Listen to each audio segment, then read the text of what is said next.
பூவாளி நிகழ்ச்சி நேயர்களுக்கு இனிய காலை வணக்கம். ஒவ்வொரு நாளும் நம்ம பூவாளி நிகழ்ச்சியில் மூலிகளை பற்றி பார்த்துட்டு வரோம். இன்றைக்கி நாம் பார்க்கக்கூடிய மூலிகையின் பேர் வந்து எழுத்தாணி பூண்டு.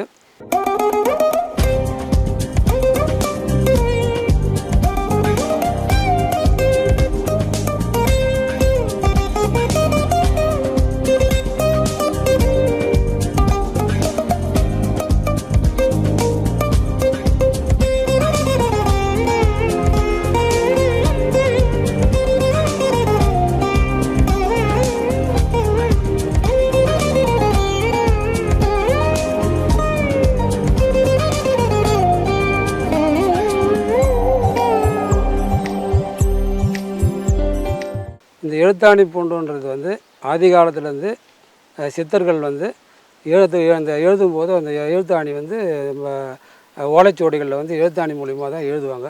அவங்களுடைய எண்ணங்களில் இருக்கக்கூடிய சொற்களை வந்து பதிவு பண்ணுவாங்க. வாத காவியங்கள், கட்டுரைகள் இப்படி எல்லாத்தையுமே வந்து அவங்க ஓலைச்சுவடி மூலிமா தான் இந்த எழுத்தாணி மூலிமா பதிவு பண்ணிட்டு வந்தாங்க. அதனால் இந்த எழுத்தாணி மாதிரியே இருக்கக்கூடிய இந்த செடி வந்து அதனால் இந்த எழுத்தாணி பூண்டுன்னு இதுக்கு பேர் வந்தது. இது வந்து மாற்று பேர் வந்து பார்த்தீங்கன்னாக்கா அதுபோது சீமை நாயுருவி, அதுக்கப்புறம் மலை நாயுருவின்னு சொல்லுவாங்க. இது வந்து 2 அடியிலேருந்து 2 அடி வரலும் வளரக்கூடியது பெற்றது. இதனுடைய தண்டுலேருந்து மேலே வந்து பார்த்தீங்கன்னாக்கா எழுத்தாணி மேலே போகும். அது மேலே வந்து நீல கலரில் பூ பூக்கும். இது முழுக்க மருத்துவ குணம் வாய்ந்த அற்புத மூலிகை இது. இந்த எழுத்தாணி பூண்டுக்கு வந்து உடலில் இருக்கக்கூடிய அதுபோது புண்களையும் ரணங்களையும் அதுபோது ஆற்றக்கூடியது. உந்தியில் இருக்கக்கூடிய சீதளத்தை போக்கக்கூடியது. கரப்பான், சொறி, சிரங்குகள், படைகள் போன்ற நோய்களை வந்து இது வந்து குணமாக்கக்கூடியது. அதுமாதிரி நமக்கு வந்து குடலில் இருக்கக்கூடிய புண்களை ஆற்றி அது உடலில் இருக்கக்கூடிய மலத்தை வந்து வெளித்தள்ளக்கூடிய ஒரு அற்புதமான இந்த மூலிகை.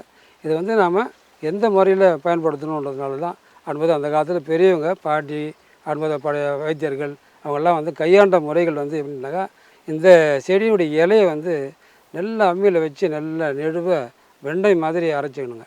அந்த வெண்டை மாதிரி அரைச்சி அந்த நம்ம வந்து ஒரு கொட்டைப்பால் அளவு அடுப்பது ஒரு கொட்டைப்பாலுக்கு இல்லைன்னா அரை கொட்டைப்பாலுக்கு தினமும் காலை 2 வேளை, காலை மாலை 2 வேளையும் அடுப்பது ஒரு 7 நாளைக்கு நம்ம ஒரு 3 நாள் 7 நாள் சாப்பிட்டு வந்தோம்னாக்கா இந்த குடல் உந்தியில் இருக்கக்கூடிய அந்த சீதளத்தை போக்கி ரணத்தை ஆற்றக்கூடியது, சீதபேதியை கட்டுப்படுத்தக்கூடியது, அடுப்பது உள் ரணங்களை ஆற்றி அடுப்பது நமக்கு மேகத்தில் இருக்கக்கூடிய ரணங்களையும் அடுப்பது போகக்கூடிய அற்புதமான மூலிகையுடைய தாவரம் இது.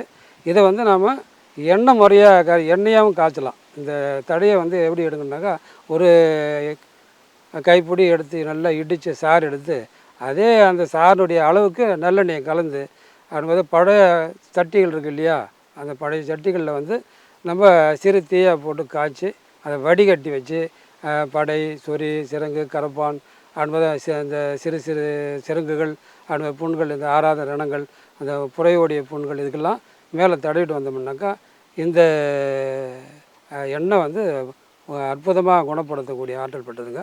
அதெல்லாம் ஆதி காலத்துலேருந்து இன்றைய வரலும் சித்தர்களாலையும் வைத்தியர்களாலையும் அறிமுகப்படுத்தி இன்றைக்கி நிறைய மூலிகளை வந்து நம்ம பார்த்துட்டு வரோம். அப்படி ஒவ்வொரு நாளும் நம்ம இந்த பூவாளி நிகழ்ச்சி மூலிமா நம்ம மாடிகள்லேயும் தோட்டங்கள்லேயும் அனுமதி வளர்க்கணுன்றதுனால தான் அனுமதியை சொல்லிட்டு வரோம். இன்றைக்கி நம்ம பார்த்த இந்த அற்புதமான மூலிகையை நீங்கள் தொட்டிலையும் அனுமதி இல்லை அப்படின்னா ஒரு பிளாஸ்டிக் பையிலையும் வளர்த்து என்னாக்கா அற்புதமாக இருக்கும். இது பார்க்குறதுக்கே ஒரு நல்ல அழகான செடியாக இருக்கும். இது எந்த நேரமும் இது போகக்கூடியது. இது வந்து எந்த அதிகமாக கிடைக்கும் அப்படின்னாக்கா வயல் ஓரங்களில், காவாக்கு ஓரங்களில், ஈரப்பதமான இடங்களில் இது வந்து வளரக்கூடிய தன்மை பண்ணுறது. இதை வேரோடு நம்ம எடுத்துகிட்டு வந்து பிளாஸ்டிக்லேயோ இல்லை தொட்டிகள்லையோ நம்ம மாடிகளில் வளர்க்கலாம். அப்படி வளர்க்கும் போது நமக்கு வந்து நிறைய மருத்துவ குணங்களை தெரிஞ்சிக்கக்கூடிய ஆற்றல் பெறவும், அதாவது பல இளைஞர்களுக்கு நம்ம வருங்கால சமுதாயத்துக்கு நம்ம இதை பற்றி சொல்லலாம், நம்ம நண்பர்களுக்கு சொல்லலாம், உறவினர்களுக்கு சொல்லலாம். அதனால் இந்த மருத்துவம் வந்து வளர்ந்து வரும். இந்த மூலிகள் வந்து எல்லாருமே தெரிஞ்சுக்குவாங்க. அதனால தான் ஒவ்வொரு நாளும் நம்ம அந்த பூவாளி நிகழ்ச்சியில் நீங்கள் தெரிஞ்சுக்கணும் இதை பற்றி என்பதை எல்லாருக்கும் சொல்லணுன்ற நோக்கத்தில் தான் இதை ஒவ்வொரு நாளும் இந்த பூவாளி நிகழ்ச்சியில் சொல்லிட்டு வரோம். இன்றைக்கி நம்ம அற்புதமான மூலிகையான இந்த எழுத்தாணி பூண்டை பார்த்தோம். மற்றொரு நாள் வேறொரு மூலிகையோடு உங்களை வந்து சந்திக்கிறேன். நன்றி, வணக்கம்.